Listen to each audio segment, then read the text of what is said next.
Good afternoon, everybody, and welcome to Espresso with Carlo.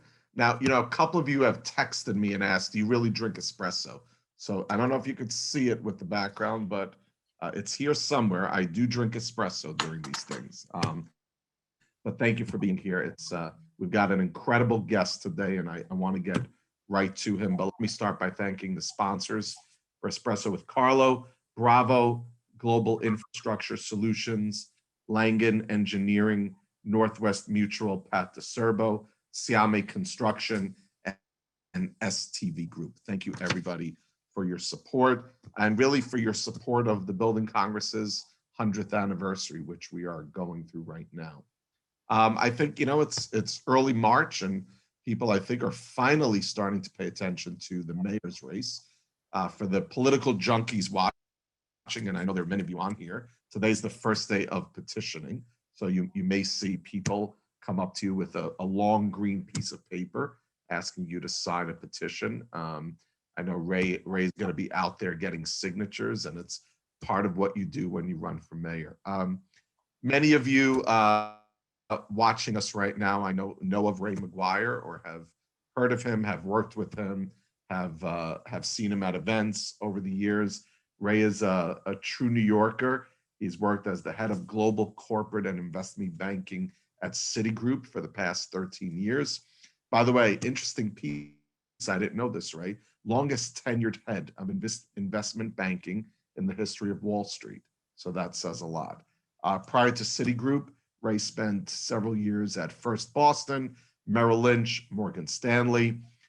He's led businesses responsible for generating billions of dollars a year for their clients, supporting public and private partnerships, and really investing in communities, not just in New York, but across the world.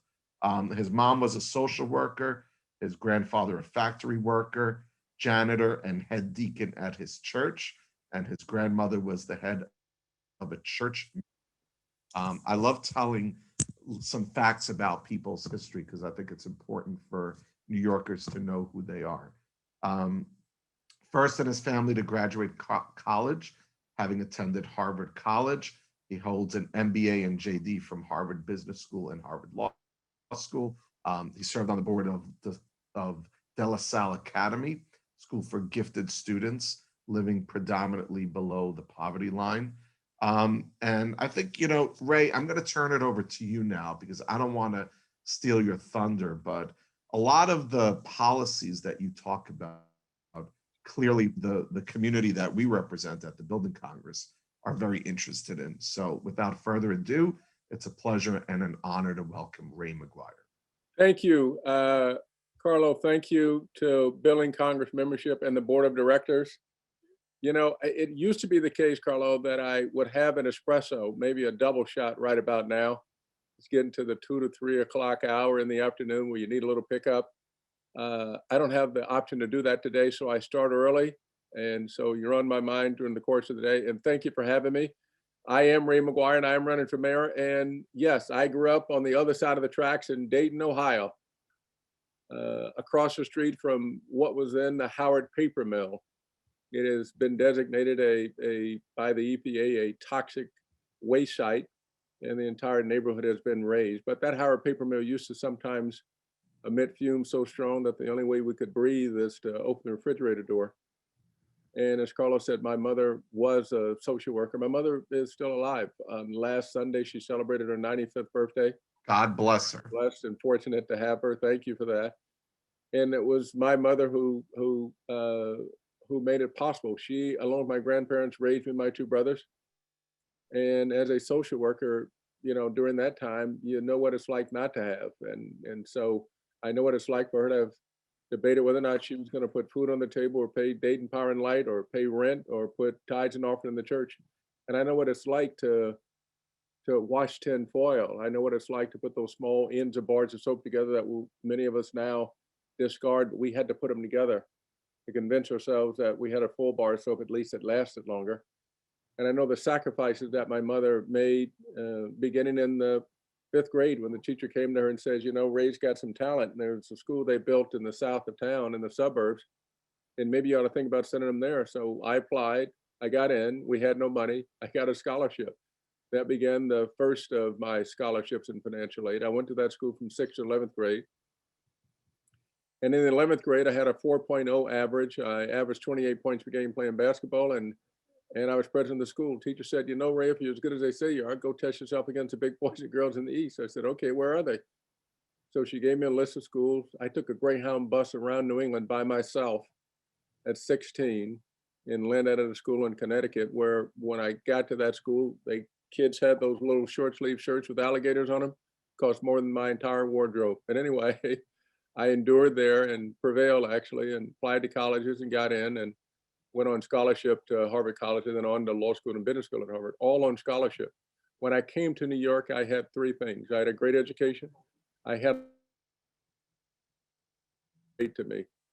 Personally, it's where I met my extraordinary wife, Chris. She's an ex-lawyer, a film, a documentary film producer, a writer. And it's where we're raising our three kids. Leo, who is 8, Ella, who's 18, and Cole, who's been recently drafted into the NBA first round and now is a starting point guard for the Orlando Magic. So this city has been great to me personally. It's given me everything. And professionally, as Carlo outlined, I've been in business for almost 4 decades. And when I went into the business of corporate finance, there's nobody who actually looked like me in that business. And if I were to have held a lunch, tough to have a lunch with somebody, so that lunch was me. And I have done that business for almost 4 decades, and in so doing, have negotiated budgets that are larger than many state budgets, and this is globally.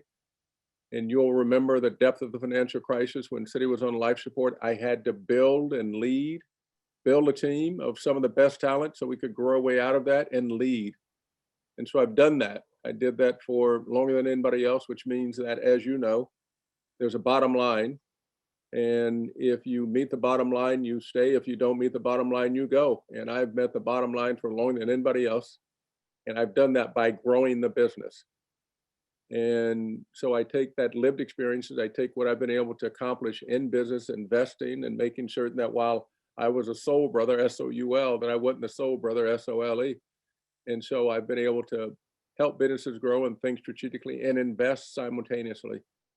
So I come with this with that vantage point in the city that I love and relationships I've been able to build. And what we know today is that the city is facing 4 crises. It's facing the crisis of COVID. It's facing the crisis of the economy. It's facing the crisis of all the religious and ethnic hatred, and it's facing the crisis of the economy, of the climate. And we have to have a plan to deal with this. And as I come at this, as I've said in every forum, I didn't get termed out. I'm not looking for a promotion. I'm doing that which is in the best interest of this city. I have a vision. It's the economy. My plan is go big, go small, go forward. It's safety and security, and it's education. So that's a little bit about who I am. That's a little bit about what I've done. And that's a little about the vision I have for this city. So Carlo, whatever you and your crew have, I would ask them to fire away. Only rules of engagement is, since this is complete transparency, they cannot reserve the right to call Carlo after this Zoom and say, Carlo, I wish I'd asked him that question. Right. So ask the questions and let's have at it, Billy. All right, let's do it. First of all, why isn't he drafted with the Brooklyn Nets is what I want to know. I got to tell you. I'm a Brooklynite, Ray, you know that. The Nets are pretty packed right now. I know, they're a little packed. The Magic are the team of the future. I'm good with that. I'm good. All right, and I should say that we're joined by our chair of our board, Elizabeth Velez. Hello, Elizabeth Velez. How are you? Thank you, Liz, for being here. And I believe the chair of our foundation, Cheryl McKissick, is also on. Cheryl. Hello, Cheryl McKissick. How are you? All right. So look, the private sector, and you know clearly better than most about what the private sector could do in a moment of crisis. How do you envision using, the members of the Building Congress and other private sector organizations, companies that are creating jobs every day? We want to be part of the bringing back New York. And oftentimes, we're left out and not included. So, Ray, give us your vision of how you as mayor, you talked about the 4 pillars of what is going on in the city. How does the private sector help you as mayor get things going? So the private sector is essential to each of those pillars, essential to each of those pillars. In my economic plan, and the way I look at this is the greatest, most inclusive economic comeback in the history of this city. And what is at its core is growth. We need to grow our way out of this. And if I look at the projected budget, this year we're okay. In 2022, we're projecting $4 + $4 + $4 billion of budget deficit. We looked at what was taking place with property taxes, which give us 50% plus of our revenue. I looked at that being down 15%. I looked at construction permits being down 15 and 20%. That has a pretty significant impact on whether or not we can achieve our budget. The only way out of this, yes, we can be more efficient. I want to stipulate that. And yes, we may have to pay some more taxes, but the only way out of this is to grow. We can neither cut nor tax our way out of this. And we can certainly not have a future without growing ourselves into the world of the future. And you all are essential to that.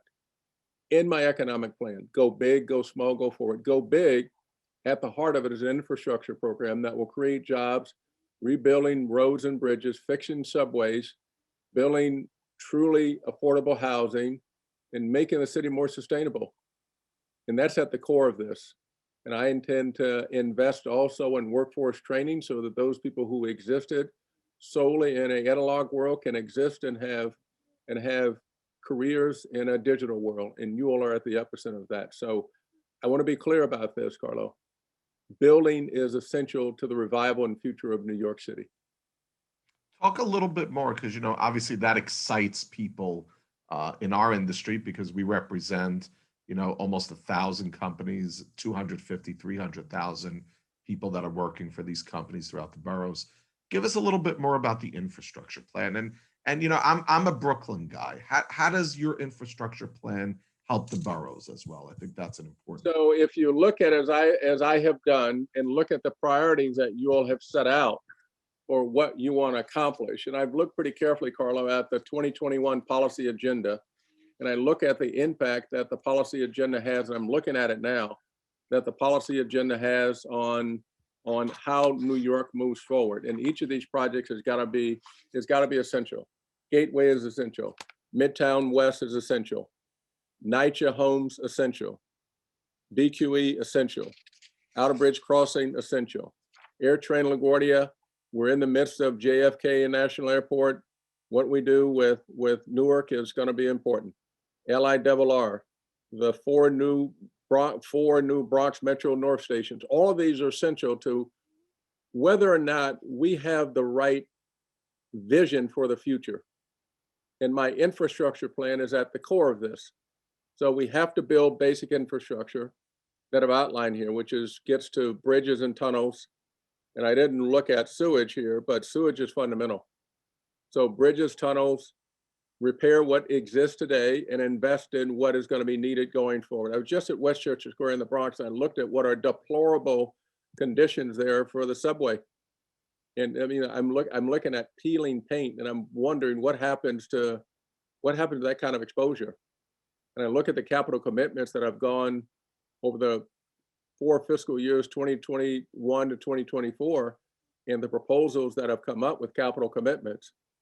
This is a substantial commitment. This is almost $70 billion, which is north of the $45+ billion that we spent between 16 and 19. And so while these commitments take years to unfold, we need to start today. If we don't start today, we won't be where we need to be.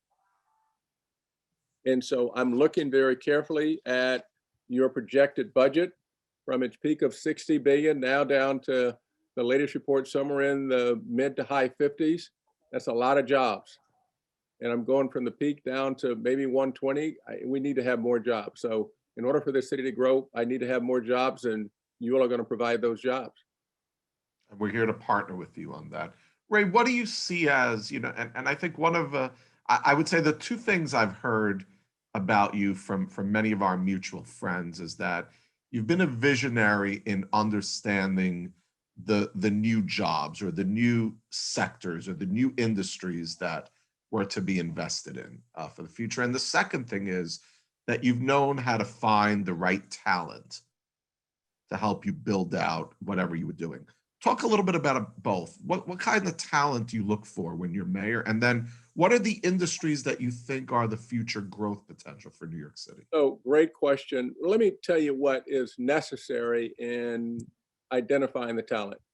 First of all, you have to be character is going to be critical.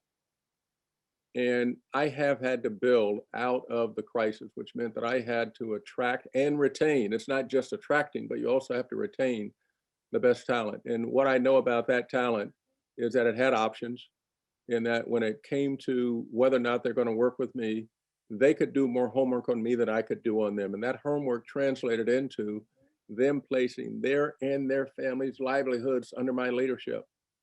And so you have to identify that talent, which is recognized through a lot of different lenses as the best talent. They have the best experience, they got the best character, they have the right judgment, they've exercised the right judgment, they themselves are leaders, and they have singular focuses and agendas on which they are hell bent on executing on. And they have compassion. There's not a great leader without compassion. And people can go through and manage through the X's and O's, but leadership is whether you can develop not only followership, but leadership is where you can develop leadership and leaders of the future. So I've been able to do that. I'm quite proud of the team that we put together. And that team has helped us lead, and it's done globally, which means that I had to visit each of the countries. I'd have to go to each of the boroughs. I look for people who were the best at what they did, who are currently part of the team, but maybe undiscovered, the best at what they did. There were parts of other teams that I had discovered, and then making certain that I created a team that worked together. And that's essential to what we're going to have to use here. We cannot rely on the same old, same old. Yes, we'll have to rely on some of the people who are currently in their jobs, in situ. And we have to rely on people who have been in former administrations. And then we have to make sure that we got people who have never done this, who are committed and have a passion for the best in the city. And that's their sole agenda. And then you need to give them a vision, and you need to empower them to go and execute, and you need to hold them accountable. That's what you need to do.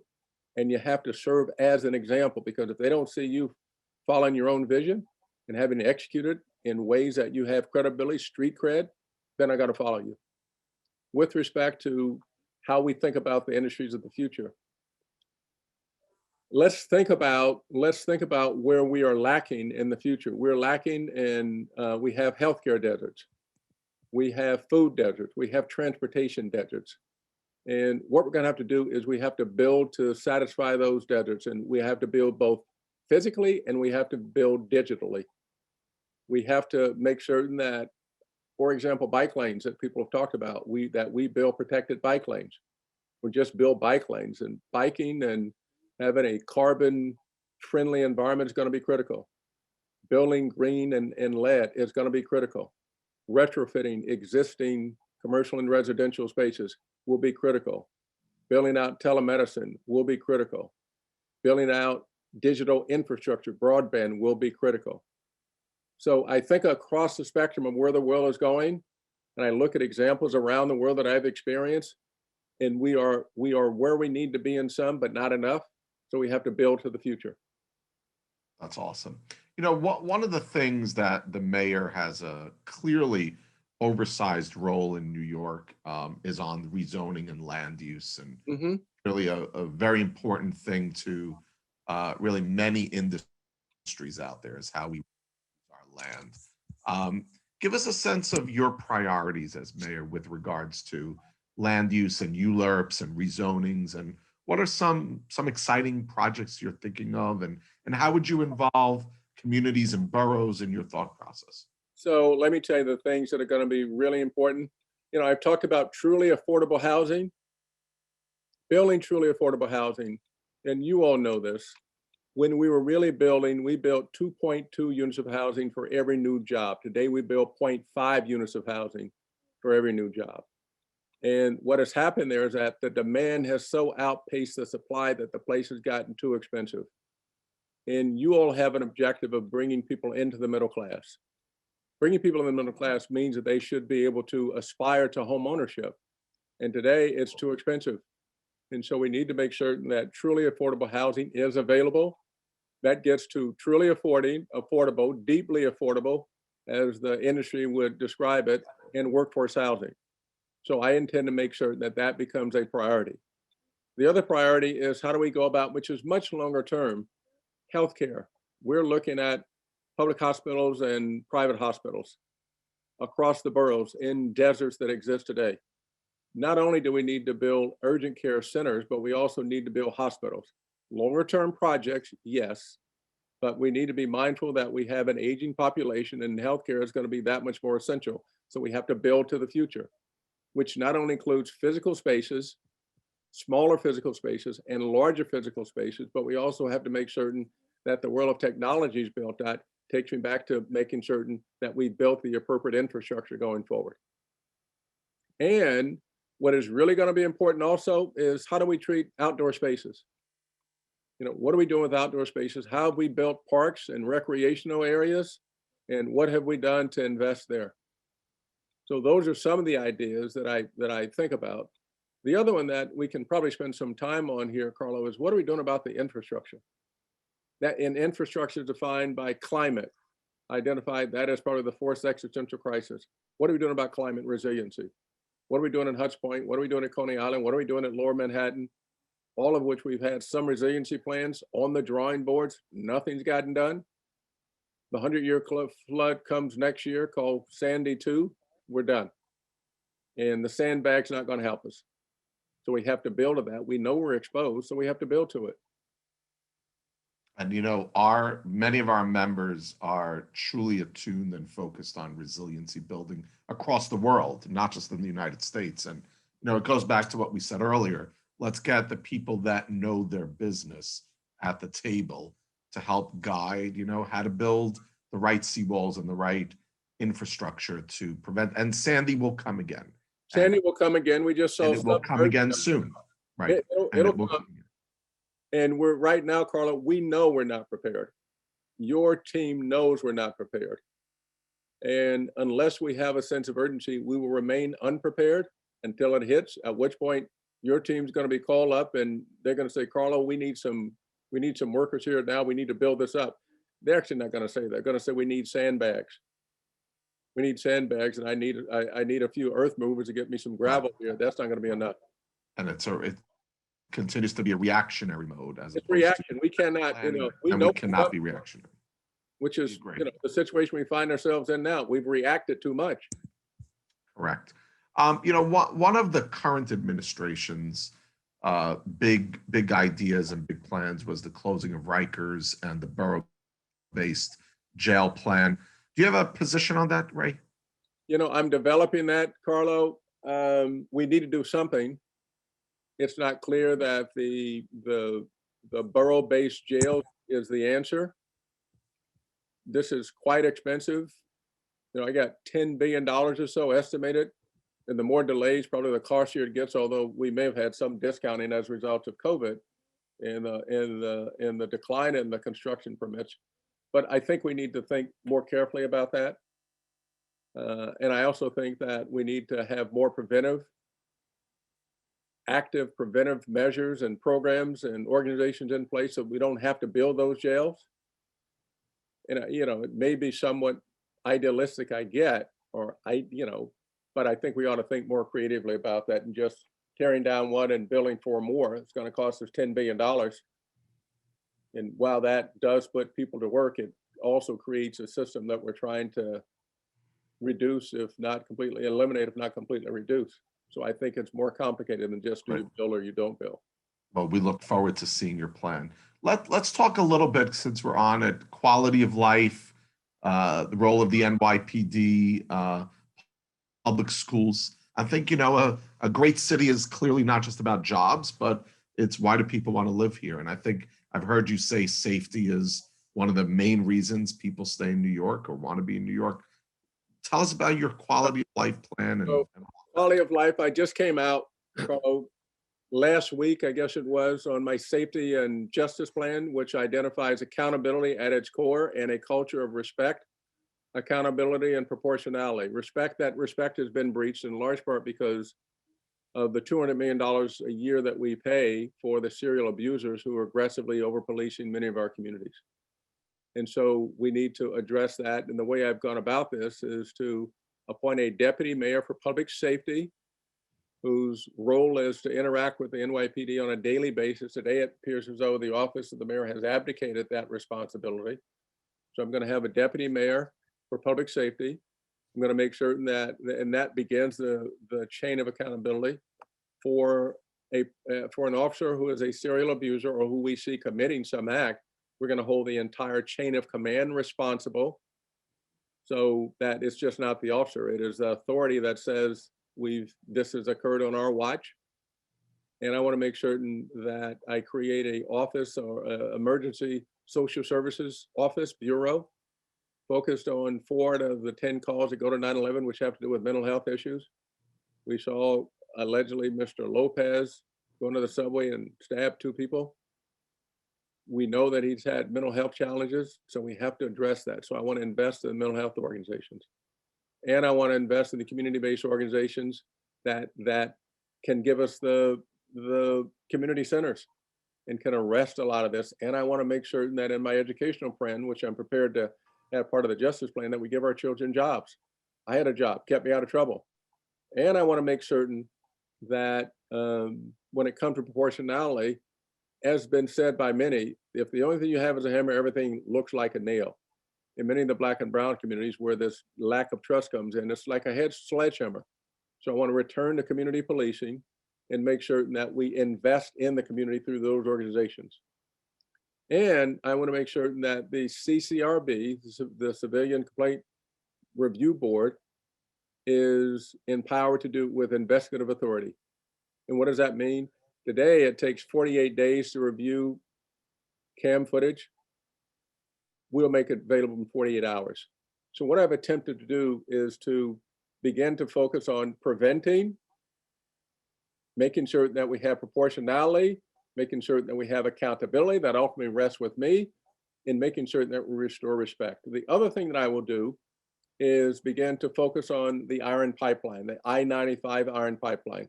That means I'm going to restore the heavy crimes unit, the hate crimes unit, so that we can understand where the guns are manufactured, and we can understand the top 10 precincts or so that are the serial, where the serial incidents of misconduct take place. Gun shootings are up 100%, murders are up 45 to 50%. We need to address this with a sense of urgency. So that gives you a sense of my safety and justice plan, which addresses the return of the respect between law enforcement and the community. It holds accountable. It gives civilians input and investigative authority, and it begins to address some of the most serious crimes and prevention of those crimes by investing in the neighborhoods. Great.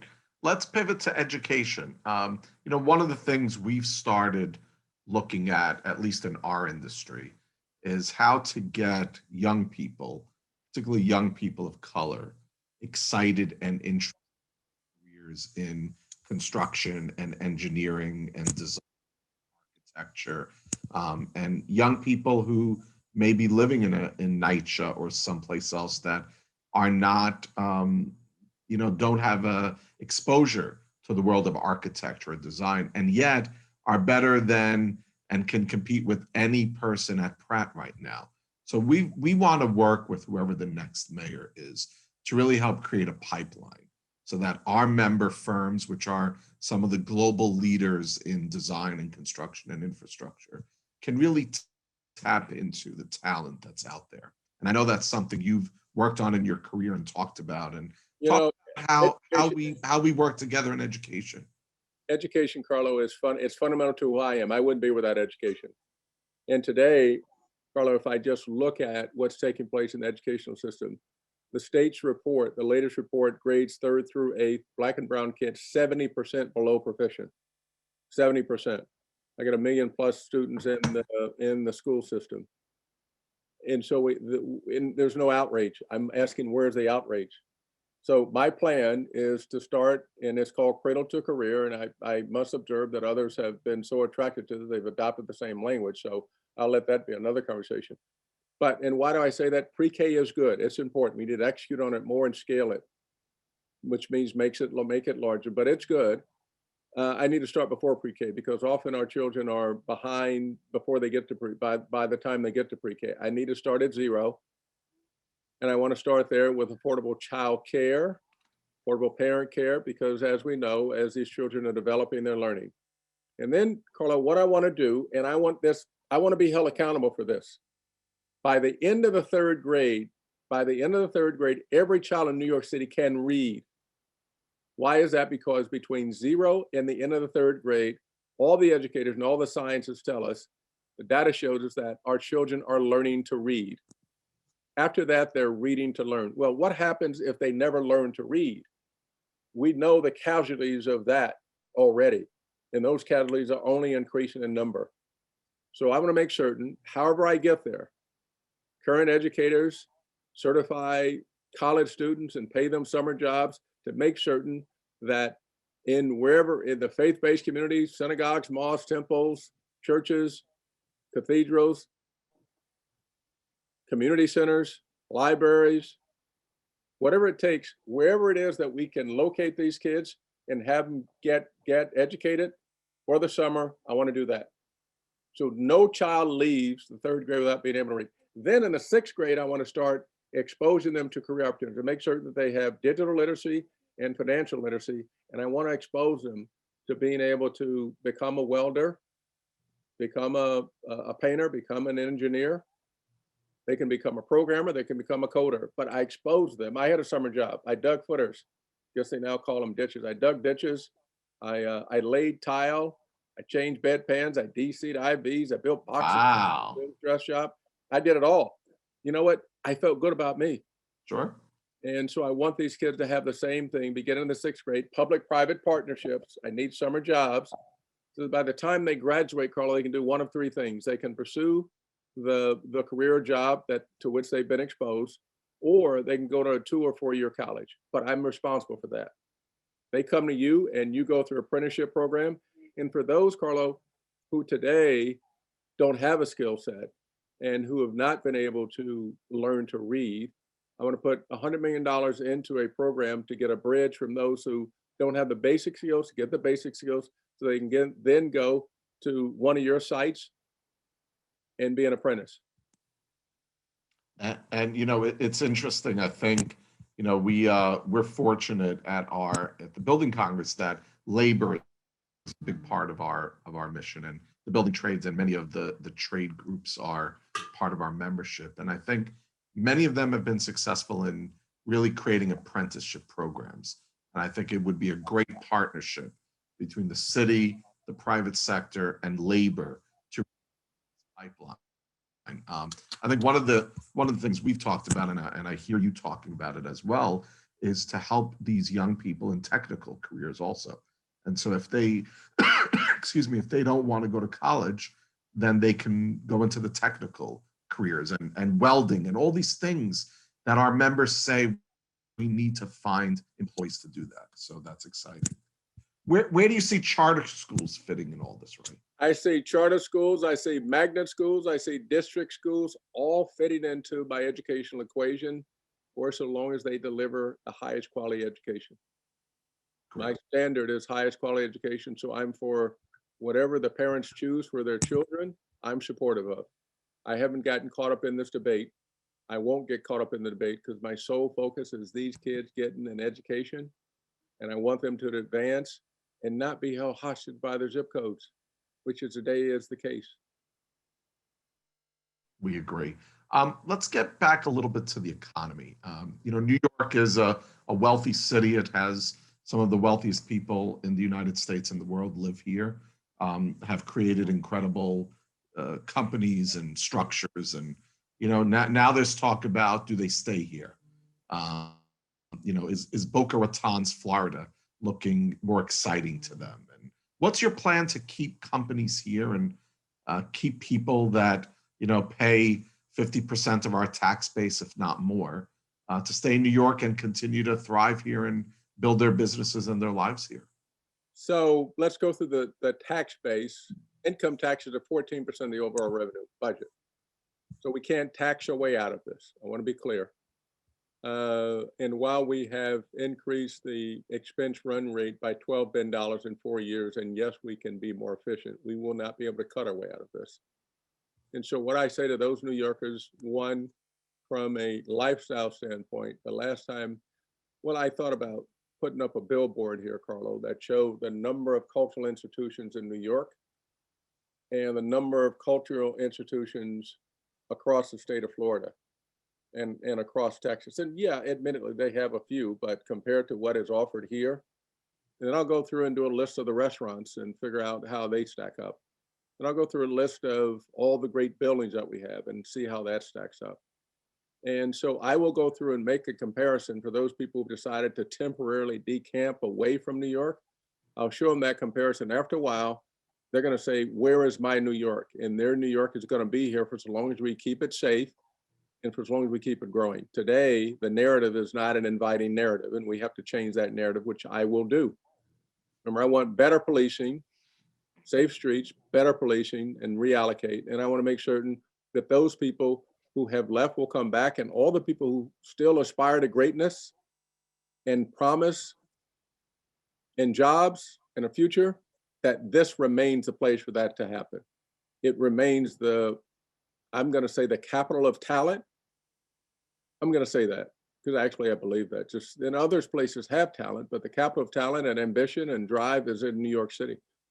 And so if you want to experience that, if you want to be part of that, if you want to have that energy part of how you think about yourself, then come to New York City. And then it's still the case, you make it in New York, you make it anywhere. This still has the highest standards. So I say to those people, whom many of whom we know, including the business leaders, what they need is somebody in whom they can believe and trust. They need leadership in whom they can believe and trust. And New Yorkers don't want the same old because it hadn't worked for many of them.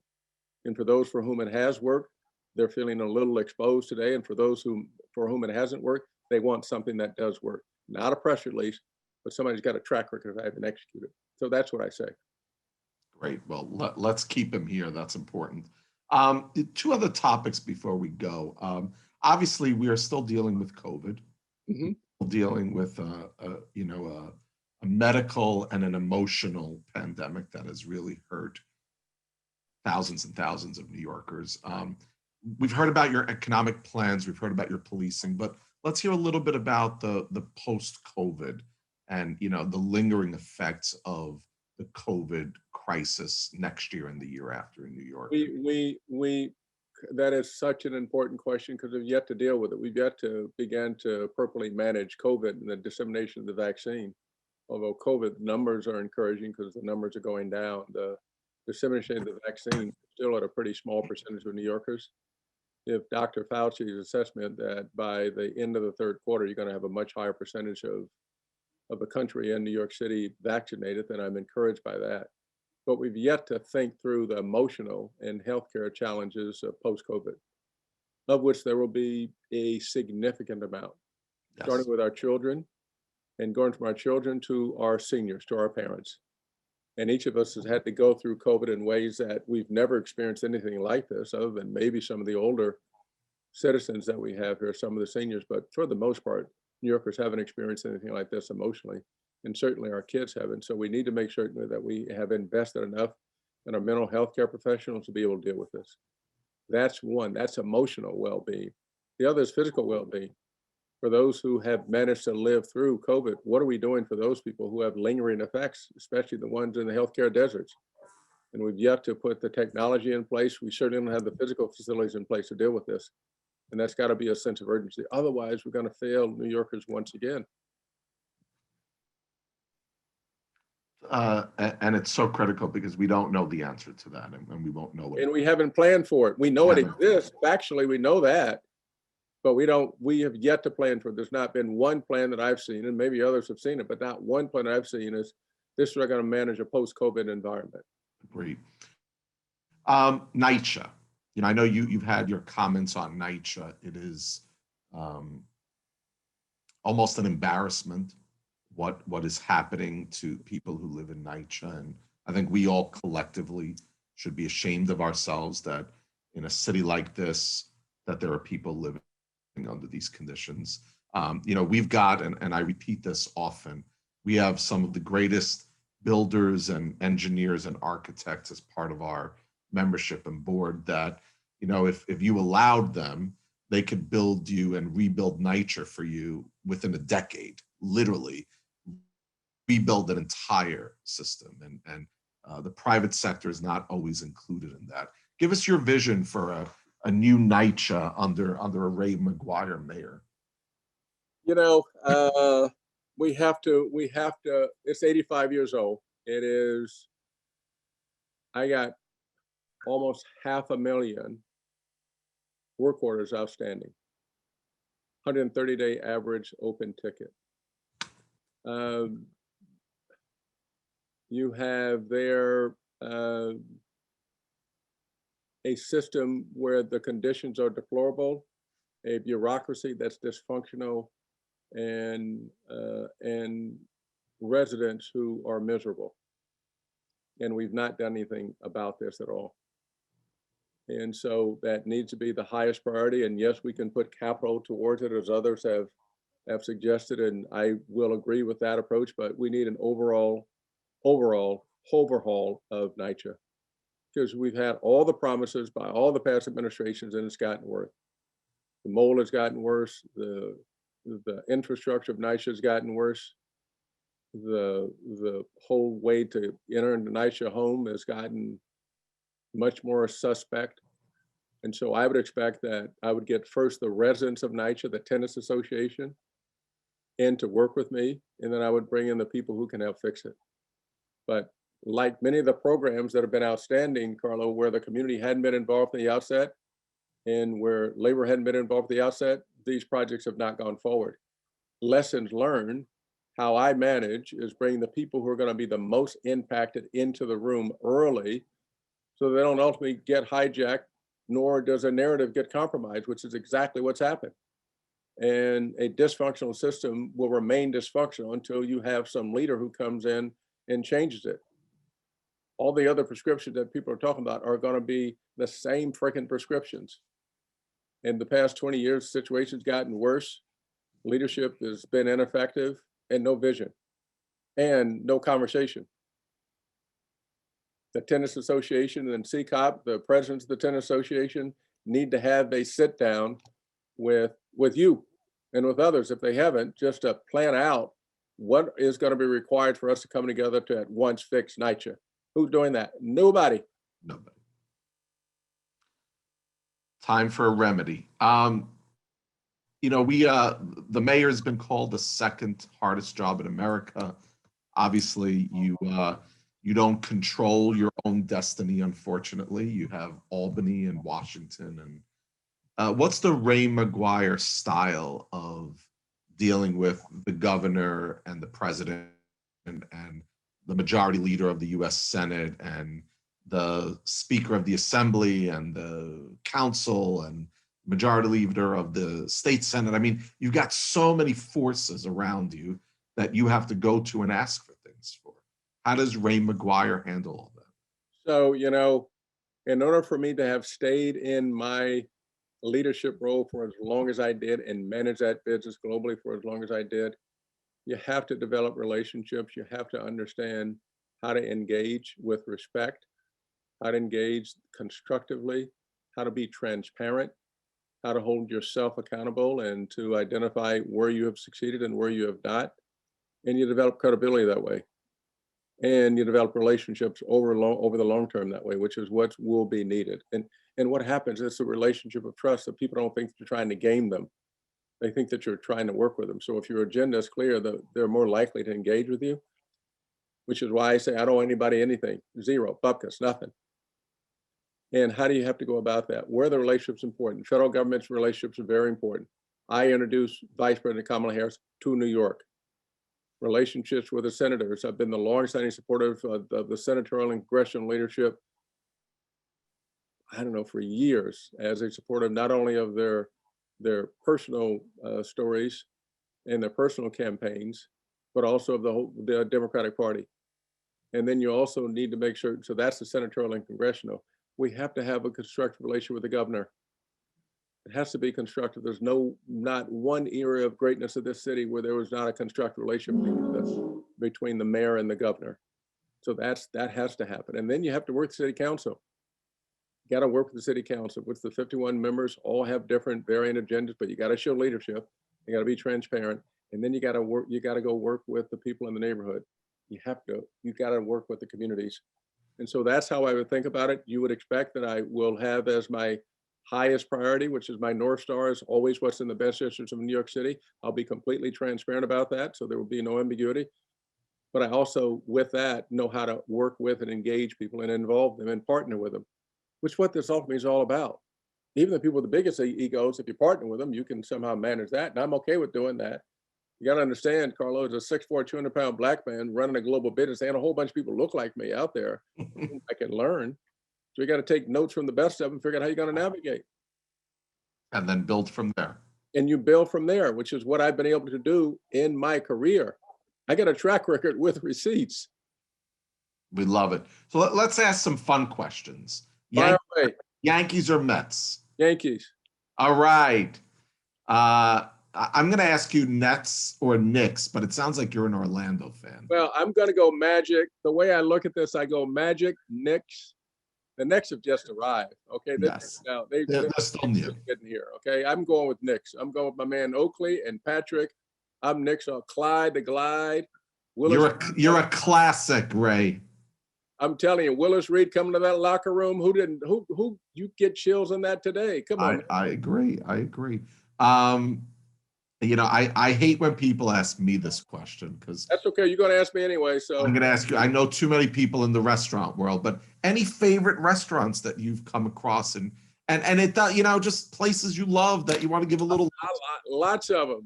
I would say I like the Rooster. I like Melba's. I like San Pietro's. Yeah, I would say those I frequent as much as I frequent any place. Good. I have to give a little love to my Staten Island friends, even though I am from Brooklyn and I love all boroughs. But, Staten Island oftentimes feels a little off the beaten track and a little neglected. And I know I've heard you talk a little bit about Staten Island and how it is part of New York and important. And I know you got a major endorsement out there recently, which I think you were very proud of. And, maybe just close off with a little focus on how you see the boroughs playing a role. The boroughs are central to the revival and future of New York. Everything about which I've spoken is about the boroughs. It's about all the boroughs and the richness of the boroughs and the challenges that exist in each of these boroughs. Many of the challenges are consistent with my vision of education and safety and justice and the economy across the boroughs. It is the impact of which has been more pervasive in some areas than others, depending upon the issue, but the boroughs are all part of the vision of how I lead the greatest, most inclusive comeback in the history of this great city. And you talked about Staten Island, one of the richest places that we have, culturally rich, often forgotten, but it needs to be center. It is a borough of the future. And yes, I'm fortunate and proud that Mother Gwen Carr decided that of all the candidates out there, many of whom she's known for a long time, that I was a candidate that she decided to endorse. And I went with her at the site where she lost her son, and there's nothing more moving. And so I'm so grateful for that. And I am just proud that I was able to withstand her scrutiny and to be able to meet her standards, which then resulted in an endorsement. But I look at the richness of the promise of Staten Island, which is a place where we have to build. I need to get, in Staten Island, I got transportation deserts. I need to have express lanes. And I look across the boroughs and I look at the richness of each of these boroughs and how we need to invest and how elemental they are to the revival of this city. It's outlined in your plan, Project Critical to the future of our region. Yes, every borough. And so I take that as my guideline, given that you all are expert, and I welcome the input. Each of the plans I've outlined has come from people like you and your membership who've given me the input. Go big, go small, go forward. My economic plan, heavily influenced by what I hear from you all. Small businesses, big businesses, construction. I look at the construction budget. We need to have cranes in the air, shovels in the ground, and hard hats on the field. That's what we need. We, And so my vision is inclusive. We can't get there without that. well, it sounds like you are ready to rock on day one. And we look forward to hearing more about you and your vision in the coming months. And as I said, petitioning started today, and the primary is just a few months away. And I think as people start to pay attention, they'll realize it's really time to wake up and think about the future. So, Ray McGuire, it's really been an honor to have you here. I know our members are sending me messages that they really enjoyed this, and we look forward to hosting you again soon. Thank you. I would just edit one thing you say. It is time for us to build on day one. I'm ready. Build, baby, Build build. on day one. Okay, that's the plan. We can't We're get that ready. out. Okay. Build, build, Thank build. you so much for having me. Thanks, Ray. You Have a guys. Okay. great day. Thank you. Thank you. And everybody, thank you again. We'll be sending out an e-blast shortly with our next guest. Have a great day. Thank you to our sponsors once again. Thank you all.